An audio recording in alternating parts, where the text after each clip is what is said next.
Hi friends, I am a language learner और आज के इडियोमेटिक एक्सप्रेशन पार्ट 6 के वीडियो लेक्चर में आपका स्वागत है। इस वीडियो लेक्चर में हम सीखने वाले हैं कुछ अगले इंटरेस्टिंग इडियम्स।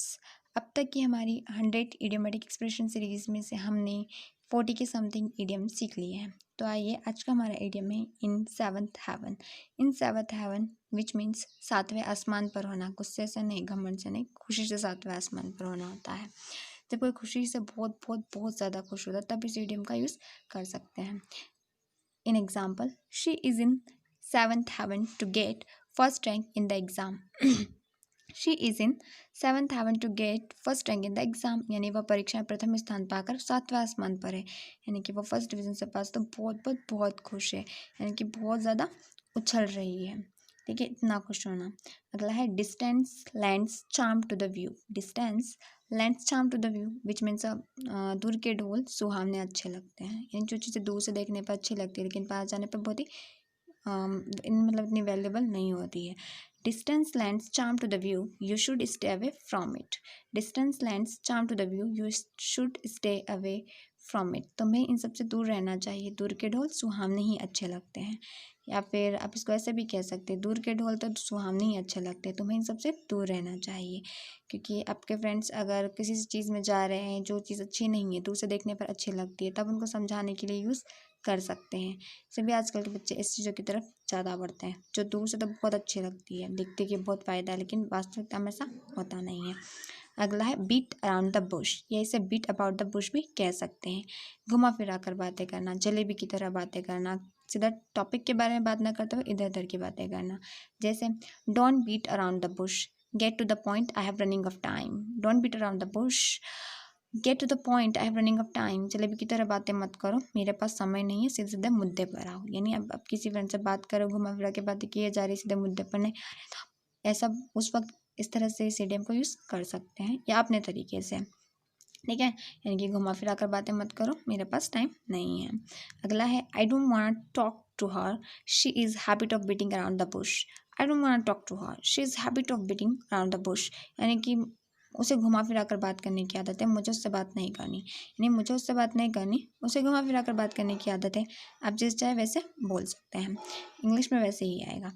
आपको अगर कोई किसी से बात करने के लिए बोल रहा है, आपके ऑफिस में, कॉलेज में, किसी टॉपिक के ऊपर, या फिर घर में किसी से बात करने के लिए कह रहे हैं, लेकिन किसी को बहुत घुमा फिरा के बात करने, बकवास बातें करने की ज़्यादा आदत होती है, सीधा टॉपिक पे नहीं आते हैं, तो आप बोल रहे हो मुझे उससे बात नहीं करनी, वो घुमा फिरा कर बात करने की आदत है उसकी मतलब टाइम वेस्ट कर देती है। अगला है match made in heaven. Match made in heaven का मतलब होता है मेड फॉर ईच अदर, यानी रब ने बना दी जोड़ी, जैसे लगते जो एक दूसरे के लिए बने हो। जैसे अब शादी में गया, आपकी फ्रेंड पूछ रही शादी में सब कुछ कैसे थे, दुल्हा दुल्हन कैसे थे, तो आप उनके बारे में बता रहे हो, groom and bride were match made in heaven. या फिर इसको आप ऐसे ही बोल सकते हो, groom and bride were like a match made in heaven, यानी कि पहले वाले का मतलब दूल्हा और दुल्हन तो रब ने बना दी जोड़ी की तरह थे, यानी कि ऐसा लग रहा था कि रब ने बना दी जोड़ियाँ, ऐसा लग रहा था कि एक दूसरे के लिए ही बने हो, है ना।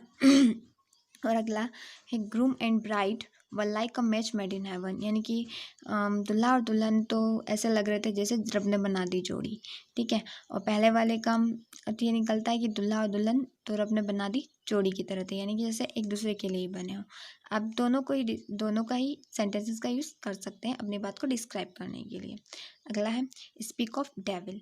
स्पीक ऑफ डेविल का मतलब होता है स्पीक ऑफ डेविल, जिसका मतलब होता है शैतान का नाम लिया और शैतान हाजिर, यानी आप किसी के बारे में बात करें, बुरे इंसान के बारे में, वो प्रकट हो जाता है एकदम से, तो इस सिचुएशन में आप इस इडियम का यूज़ कर सकते हैं, है ना। Speak of devil, we were talking about him and he came. Speak of devil, we were talking about him and he came, यानी हम उसके बारे में बात ही कर रहे थे और वह अचानक से आ गया, तो वही बात हो गई, शैतान का नाम लिया और शैतान हाजिर। आप ऐसे भी शैतान का नाम लिया, शैतान हाजिर, हम उसी के बारे में बात कर रहे थे और वह आ गया। अगर आप किसी अच्छे इंसान के बारे में बोल रहे हो और वो आ जाता है, तो आप डेविल की जगह पे एंजल का यूज़ कर सकते हैं, speak of angel and he is appeared, अब ऐसे भी कह सकते हैं। इसके लिए एक और एग्जाम्पल है, अगला एग्जाम्पल हम इसके लिए लेते हैं, think of the devil and he appears. Think of the devil and he appears, यानी शैतान का नाम लिया और शैतान हाजिर, यानी हम उसके बारे में बात ही कर रहे थे और एकदम से कोई इंसान प्रकट हो जाता है, तब इसका यूज़ कर सकते हैं। आप ऐसे भी बोल सकते हैं इतनी लंबी चौड़ी बात करने की बजाय। या फिर कोई अच्छा इंसान आ जाता था, think of the angel and he appears, या फिर ही की जगह पे आप किसी का नाम भी ले सकते हैं जैसे आप जानते हो और वो इंसान आ गया हो। तो अगला है cost N arm and a leg.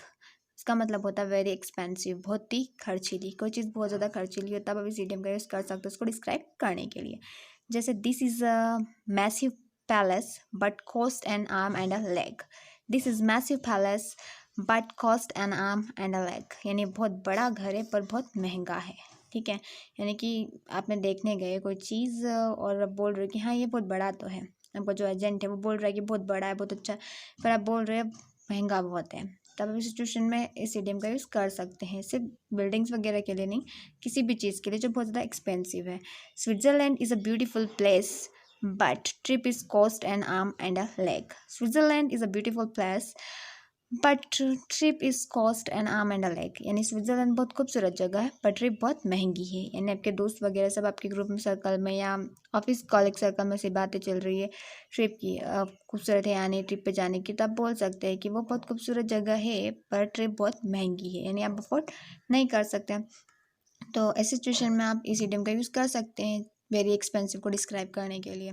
In a dilemma या इन अ फिक्स, इसको इन a dilemma in a fix यानी कि बहुत बड़ी मुसीबत में होना, यानी कि एक तरफ कुआं एक तरफ खाई वाली सिचुएशन पैदा होना। ठीक है, जैसे हमारा एग्जाम्पल है he is in a dilemma after lost his job. He is in a dilemma after lost his job, यानी वो अपनी जॉब जाने के बाद जब खोने के बाद बहुत मुसीबत में पड़ गया, इनकी बहुत ज़्यादा मुसीबत में पड़ गया है क्योंकि उसने उसकी गलती की वजह से कोई थी, इसलिए आप ऐसी किसी भी सिचुएशन में इस इडियम का यूज़ कर सकते हैं। स्कैडिकेट का मतलब होता है कायर, अ कावर्ड पर्सन। ठीक है, एक इंसान जो डरपोक होता है उसके लिए इसका यूज़ किया जाता है। She is a scadicate who never stands for the truth. She is scadicate who never stand for the truth, यानी कि वो एक कायर है जो सच के लिए कभी स्टैंड नहीं लेती, यानी कि यूँ तो बहुत डिंगे हाँकती है लेकिन जब बात सच बोलने की आती है, सच्चाई की आती है, तब बुरे लोगों से डर कर वो उन्हीं का साथ देती है। यानी कि जब बुरे लोग कोई काम कर देते हैं उससे उनके खिलाफ गवाही देने की बात आती है तो वो मुकर जाती है।